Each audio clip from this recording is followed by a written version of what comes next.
Eso es lo que vamos a recordar y a celebrar el 27 en la marcha a las 9. Cuarta transformación, marcha del Ángel al Zócalo. Es el movimiento de todas, de todos los mexicanos y lo hemos hecho con mucho esfuerzo. Pero ¿cómo no vamos a conmemorar este cuarto aniversario de la transformación? A ver si ya tienes lo de Aguilar. No. Hay una parte, o sea, disculpa que te insista. Jesús es que ese es el problema, que son tan eficientes. ¿Quién les manda a ser tan buenos? Es que esa mesa es la que me respalda, me ayuda. Es donde hay una parte donde de inmediato hay un señor ahí, puede ser un intelectual, yo no lo conozco, que él dice: ¿y qué vamos a hacer hacia adelante? Es antes de las elecciones del 21. Y ahí entra Aguilar, pero lo que pusieron de Aguilar de ayer no es lo que expresó tal cual. O repítanlo. Nada más Aguilar.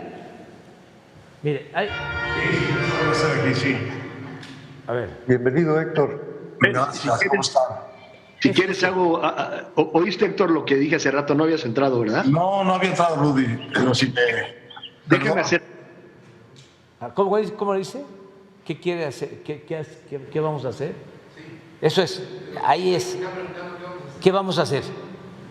Y a ver, ahora sí, pongan a Héctor. De lo que les comenté, porque en ese aspecto tú eres una gente importante. Ayer comentábamos entre algunos de nosotros el gran descontento que tenemos y que existe por la administración del presidente López Obrador. Y la verdad no estamos equivocados, estamos en la unidad. Por más que le quieras pensar las partes buenas, bueno, pues las partes malas rebasan por mucho a lo bueno. Pero lo que decíamos aquí, ¿cómo le hacemos nosotros los chavos de 75 años para hacer que este descontento se vaya, se permee hacia las clases populares, a las clases que tienen 30 y 40 millones de votos, a las que hay que hacerles entender las equivocaciones y los errores del presidente? Ese es el resumen, Héctor, de lo que hace un momento estábamos comentando, y estábamos pensando que cada semana como que nos dejáramos una tarea. Es lo que propuso Alejandro Ostros, que me parece muy cuerdo, que nos dejáramos una tarea para un tema, hablamos un rato de chachachá y de cotorreo y de jajaja, pero un rato también de algún tema en el que todo el mundo nos metamos, y durante una semana tenemos tiempo para más o menos prepararlo, para dar opiniones al respecto. Eso era. ¿Puedo yo? ¿Puedo? Escuché. Adelante, Héctor. Sí. Bueno, me parece muy buena idea esta de poner un tema, ¿no? Y traerlo más o menos pensado. ¿Qué hacer para que esto llegue a la inmensa mayoría del país? No, yo no lo sé.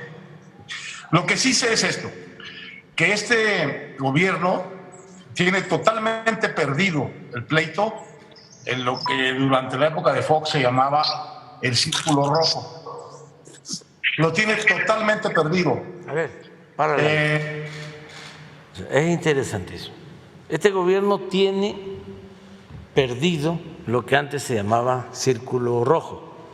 Círculo rojo es élite, la élite. O sea, nosotros no podemos con la élite, que ese es un error. Quizá en la cúpula, sí, ahí está muy difícil, pero hay muchos empresarios inteligentes muchos. Y si se incluye el círculo rojo, intelectuales también, de investigadores también, periodistas también, la llamada clase política. Pero digo, él ya pontifica y dice, tienen perdido el círculo rojo. No es así. Claro, puede haber hipocresía. Yo les pregunto, porque tengo comunicación constante con los empresarios, y les pregunto cómo les va. Y la mayoría me dice, muy bien. Bueno, por algo México es de los países más atractivos para la inversión en el mundo. Y ahí están los datos. Pero bueno, esa es la primera parte. Segunda, a ver, sigue. No hay un análisis de prensa nacional o internacional que defienda lo que está haciendo. Hay. Muy cierto. Muy cierto. No hay un análisis de prensa nacional e internacional que defienda lo que está haciendo. Totalmente de acuerdo. Ahí estamos en franca desventaja, como se diría en el béisbol. Ahí perdemos por paliza. Lo hemos dicho aquí, de 95 comentarios, no, de 98, digo, de 100 comentarios, 98 en contra, 2 a favor. Y es en México y en el extranjero. Es Washington Post, el New York Times, ahora con la marcha, todos ellos, la gran prensa mundial. Eso es cierto, ¿eh? Síguele. 2 o 3 o 4 que intentan fallidamente apoyar, y muchos de los apoyadores abiertos han desaparecido. Bueno, ¿esto qué quiere decir? Esto quiere decir que fatalmente, por los caminos más complejos que puedan imaginar o por los más simples, eso que está en el círculo rojo, tarde o temprano se vuelve lugar común en el círculo verde. No hay nada. Fatalmente. Todos nos vamos a volver fifís. Ya. Todos. Fatalmente. ¿Sí? Estamos hablando del ideólogo de Salinas de Gortari y luego de Zedillo. Todo esto es muy bueno para los jóvenes. Adelante. O sea, el círculo rojo, más temprano que tarde, ¿sí?, va a ampliarse el pueblo raso, y todo va a ser círculo rojo. Todo va a girar acorde con el pensamiento neoporfirista o conservador. Vamos adelante. No hay nada de lo que llevó a López Obrador a la victoria: corrupción, inseguridad y honestidad.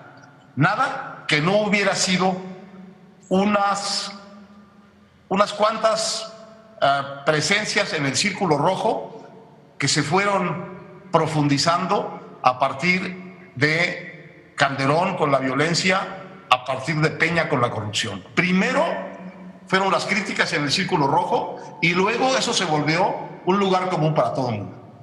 Eso va a suceder aquí también, porque ha sucedido sistemáticamente. O sea, yo soy esto que estamos como, párale,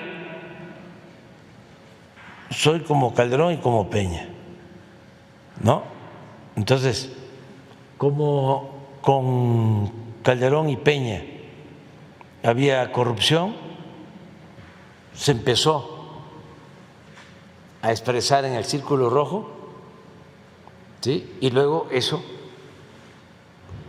cundió y llegó al Círculo Verde, a todo el pueblo.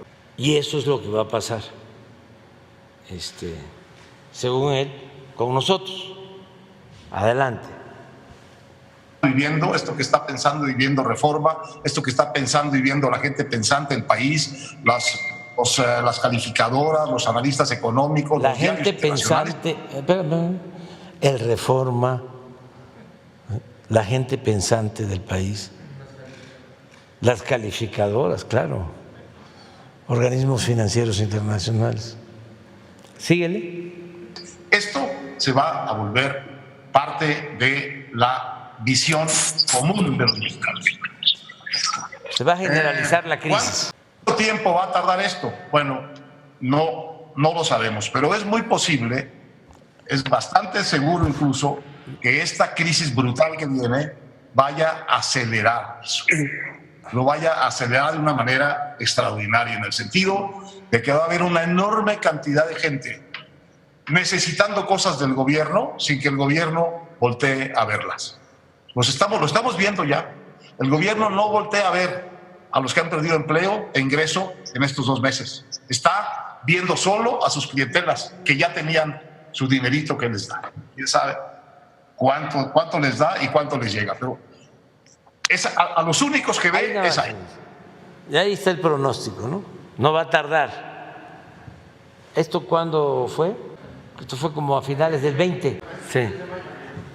23 de mayo del 20 a las 12. 23 de mayo del 20. ¿Cómo estamos ahora? Hace 2 años. Ya tardamos, ya no se le cumplió su pronóstico, pero síguele. Entonces, el tema es cómo se organiza esto políticamente para que tenga una consecuencia en quitarle poder. Porque mientras no le quitemos poder, realmente la cosa no va a mejorar desde el punto de vista de nuestra presencia como ciudadanos. Bueno, yo creo que no hay más que caminos institucionales para esto y que hay que confiar en eso, porque mi idea es que si la democracia lo trajo a López Obrador, la democracia es la que lo debe de moderar. Y esto pasa por las instituciones, y pasa por 2 instituciones fundamentales. Una es la Suprema Corte de Justicia de la Nación. Yo les aconsejaría no dar por vencida a la Corte ni por capturada a la Corte. El escándalo de inconstitucionalidad de este gobierno no lo habíamos visto nunca. Todas y cada una de las leyes que este gobierno ha puesto, las importantes, están bajo querella constitucional. Todas y cada una, todas. La ley de remuneraciones, la ley de administración pública, la ley de Guardia Nacional, la ley de... Todas, es cierto, ¿eh? La ley de remuneración, ¿qué es la ley de remuneración? ¿Sí? Que se cumpla con el artículo 127 de que nadie gane más que el presidente de la República. Pero fue impugnada en el Poder Judicial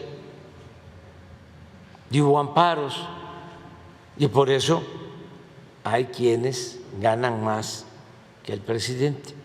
Y así muchas otras. La eléctrica, y tiene razón en lo que está planteando. Y se ha convertido en una barrera para la transformación hasta cierto punto el Poder Judicial. Nada más recuerden cuántos amparos se presentaron para que no construyéramos el aeropuerto Felipe Ángeles. ¿Cuántos amparos para que no construyéramos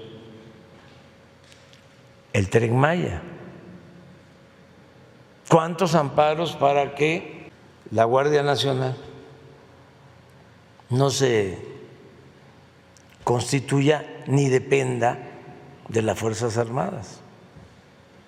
O sea, ahí no ha sido fácil. Ustedes saben que son 11 ministros. Cuando hay una controversia constitucional, cuando se declara que una ley es inconstitucional, hay que acudir a la Corte. Y para declarar inconstitucional la ley se requieren mayoría absoluta, no solo mayoría simple de los ministros, igual que en el Congreso. En este caso de 11, 7, 8. Afortunadamente, en todas las controversias, hubo una muy importante, la eléctrica, que no pudieron declararla inconstitucional porque era la defensa de las empresas extranjeras y salió adelante. Y así tenemos otras, pero es cierto. Es decir, a ver, ¿cómo lo paramos? Con el Poder Judicial. Adelante. La fuerza, la ley de extinción de dominio, todas. Y sus obras, la cancelación del Naim y la creación del Santa Lucía, hay amparos contra ellas. Entonces, hay un trabajo que hacer muy serio con la Suprema Corte de Justicia, con los 11 ministros, porque no solo es que estén sujetas a querellas constitucionales estas leyes del presidente, sino que son groseramente anticonstitucionales. De manera que ningún ministro, ningún abogado con un mínimo pundonor puede aprobar eso y argumentar quién sabe qué para decir que eso es constitucional. Para decir que la ley de extinción de dominio, que te puede llevar a la cárcel porque sospechen que tu patrimonio es ilícito o viene de un negocio ilícito, por sospecha, te puedan meter a la cárcel sin derecho a fianza. Eso es directo contra las garantías individuales de la Constitución. Sí, o sea, les cuento la historia y él la sabe bien. Cuando Salinas se consideraba delito grave la corrupción, estaba en el Código Penal, entonces lo reformaron y dejó de ser delito grave la corrupción. De Salinas hasta que llegamos. Pero se atrevían, con la hipocresía que los caracteriza, a hablar de la creación de comisiones, de organismos autónomos para el combate a la corrupción, cuando no estaba tipificado como delito. Que en el tiempo que reformaron el Código Penal, en la época de Salinas, fue una ocurrencia, una casualidad. Entonces, ¿cómo ahora vas a ver cárcel para corruptos? Adelante. Una de las cosas. Está buenísimo. Hay un pleito institucional que dar en la Suprema Corte y no es un pleito que se da en parte en la prensa, pero se da sobre todo en corto con esos ministros, llevándoles la voz de la sociedad que está y debería estar realmente asustada y alarmada con la barbaridad constitucional o inconstitucional en que vivimos hoy los mexicanos. Esa es la primera oportunidad. Todo lo que puedan ustedes canalizar hacia la Suprema Corte es espacio bien ganado, porque con dos, no digo todas, con dos de esas al estatus de un presidente normal. Y lo obliga a hacer una cantidad de cosas que probablemente no puede hacer y va a estar en situación de ilegalidad mucho tiempo. Esa es la primera. No y la segunda son las... de nada. La Corte ha resuelto a favor y hemos sido respetuosos de la legalidad. Adelante. Elecciones del año 21. En las elecciones del año 21 hay que ganarle todo lo que se pueda, pero sobre todo, ya lo habíamos hablado, la Cámara de Diputados, porque en la Cámara de Diputados es donde está el único poder real que este señor ejerce y sabe ejercer, y ejerce sin ninguna cortapisa, que es la asignación del presupuesto. Entonces, en estas elecciones de 21, que son todas elecciones locales, no son elecciones nacionales, son todas elecciones locales, las van a ganar candidatos locales o a perder. Esas elecciones tienen que ser unas elecciones de la sociedad mexicana frente a Morena. O sea, El presidente... Ganarnos las elecciones del 21 para quitarnos la mayoría en la Cámara de Diputados, porque la Cámara de Diputados tiene como facultad exclusiva la aprobación del presupuesto. Entonces, si nos ganaban la mayoría, nos quitaban el presupuesto. Ese era el planteamiento, esa era la estrategia. Imagínense ustedes a una gente, a una familia de un pueblo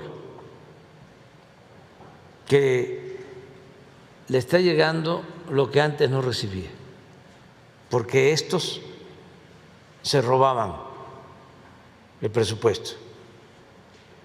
Héctor era atendido más que bien, vivía y vive colmado de atenciones y de privilegios. Pues un intelectual orgánico, pues, de un gobierno autoritario y corrupto, pues es bien atendido. Entonces, imagínense que va a votar esa familia que está recibiendo becas para sus hijos que nunca recibía, que está recibiendo una pensión para adultos mayores que nunca recibía, que está recibiendo una pensión para una niña, para un niño con discapacidad que nunca recibía, que si es campesino está recibiendo un apoyo para que siembre, si es pescador, lo mismo, si como se va a convertir en realidad,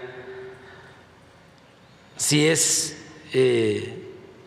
una gente humilde que no tiene atención médica, va a poder ir a un hospital y ser atendido por médicos, por especialistas, y todos los análisis y todas las medicinas las va a recibir de manera gratuita.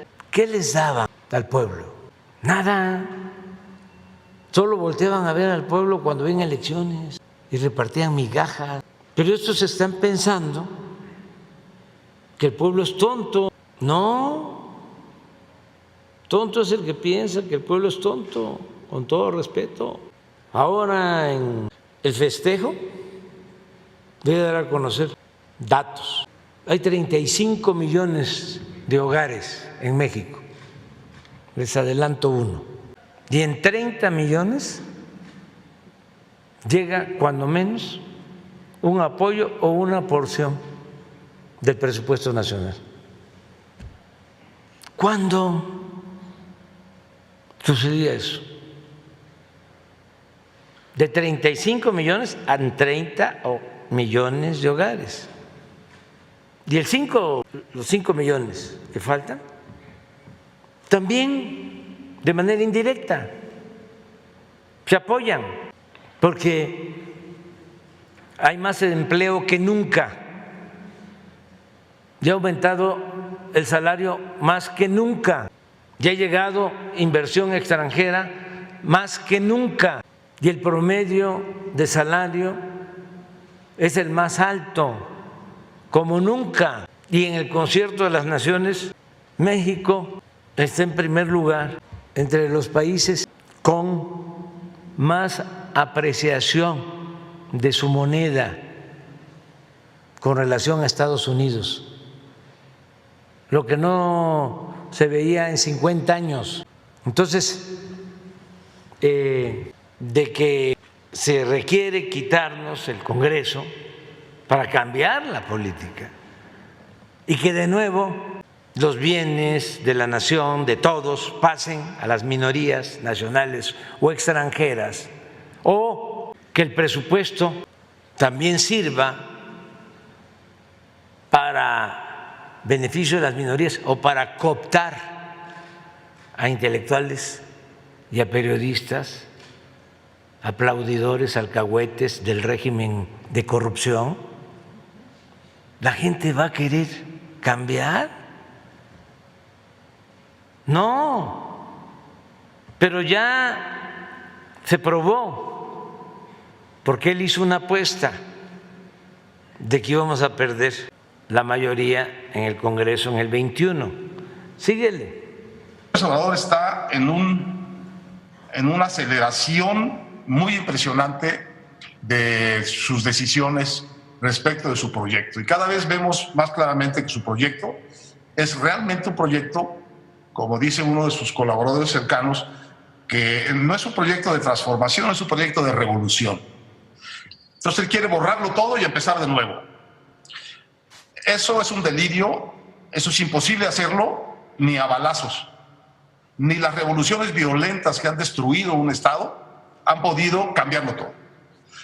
Es imposible pensar que lo puedes cambiar dentro de la estructura de un régimen democrático, como a pesar de todo es el mexicano, porque solo... Eso es importantísimo. Esa era la apuesta, de que no íbamos a poder llevar a cabo una transformación de manera pacífica. Recuerdo que lo dije muchas veces y lo reafirmé en mi acto de cierre de campaña en el Estadio Azteca.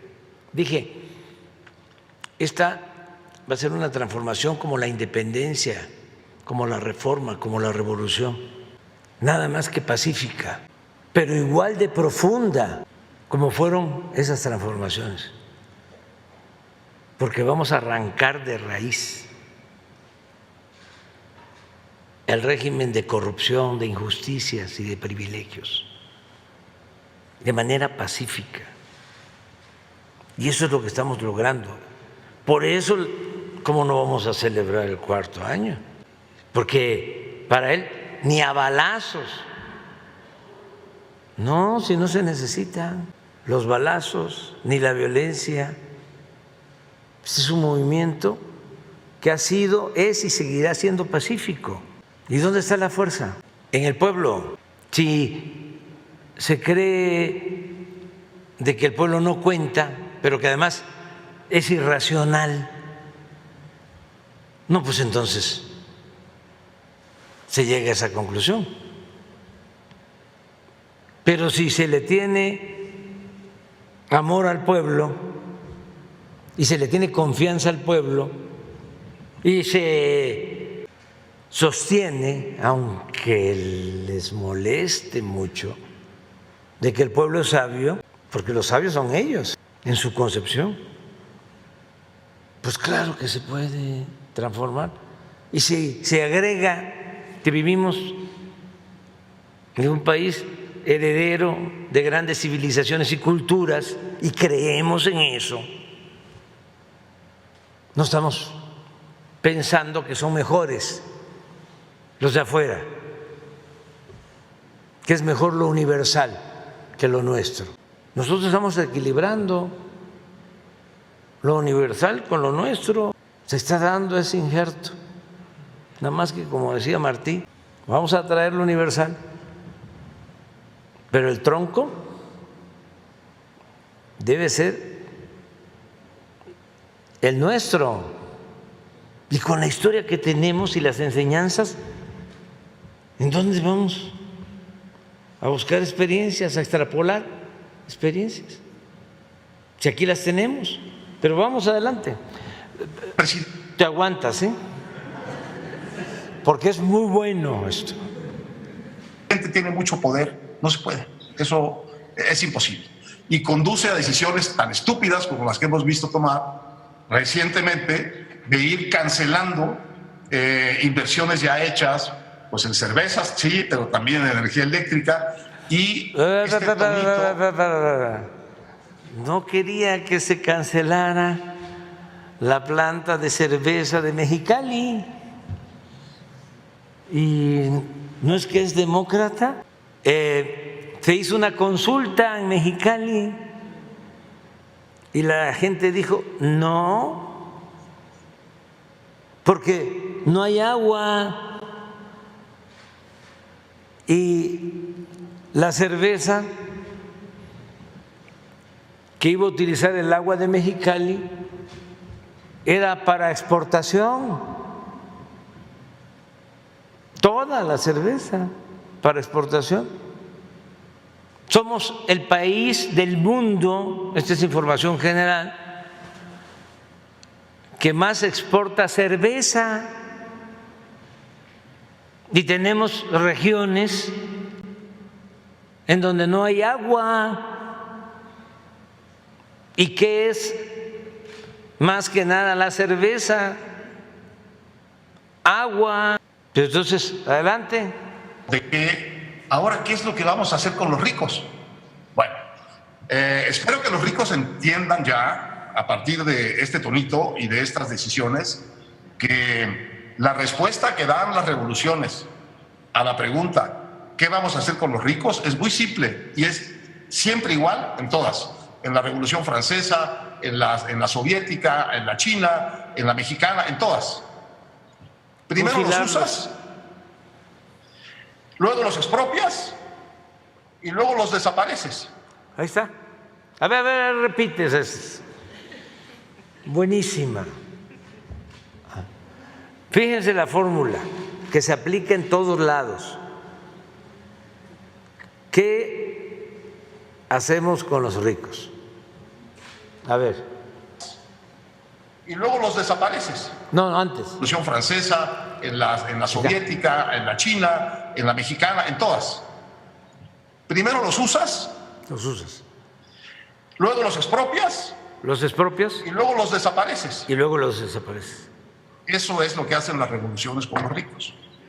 Entonces, yo quisiera que tomemos nota de que estamos frente a un proyecto revolucionario y que cuando uno entiende eso, todas las estupideces que hace adquieren una lógica impecable. Él quiere que este país esté jodido y empobrecido para poderlo gobernar. Es lo que quiere. Es lo que quiere. Y eso uno lo tiene que concluir porque es la evidencia 1 más 2 más 3 más 4 más 5. Está equivocado, profundamente equivocado. Va a perder, yo creo que va a perder. Porque lo que eso va a hacer, eso sí que va a dividir a la sociedad y va a poner de un lado a ese gobierno con todos sus poderes y sus clientelas y del otro lado al resto de la sociedad. Léanse un artículo que va a publicar mañana Luis Rubio, que siempre ha sido muy escéptico. Una gente muy progresista, de avanzada, del periódico Reforma. Pero léanse el artículo. Adelante. De estas cosas, en donde plantea eso. Dice, bueno, esto ya llegó al tema de una disyuntiva. O gana el proyecto retro y autoritario del gobierno, o la sociedad se organiza y le da una salida a este asunto. Entonces, no hay salidas fáciles, no hay salidas rápidas, pero hay salidas institucionales y hay que organizarse en torno a eso. Veo que Ricky subió una petición que estaba muy bien hecha de revocación de mandato ya para López Obrador. Yo creo que no es el momento de la revocación del mandato ya para López Obrador, porque en este momento te lo podría ganar. Y podrías estarle dando a él un instrumento político que le urge tener en este momento. En cambio, si lo dejamos para el año 22 como está planteado institucionalmente, así está en la ley, así está acordado ya, entonces lo que vamos a tener tenemos un momento institucional de presión sobre la Corte tenemos unas elecciones intermedias en 21, en donde hay que derrotar a Morena y a López, y luego en el 22, muy probablemente, si perdió las elecciones del 21, estará tan jodido todo el país, porque no se va a recuperar muy rápido, que probablemente pierda también la revocación de mandato por pendejo y por petulante. De manera que aquí hay un problema de timing. ¡Aplauso!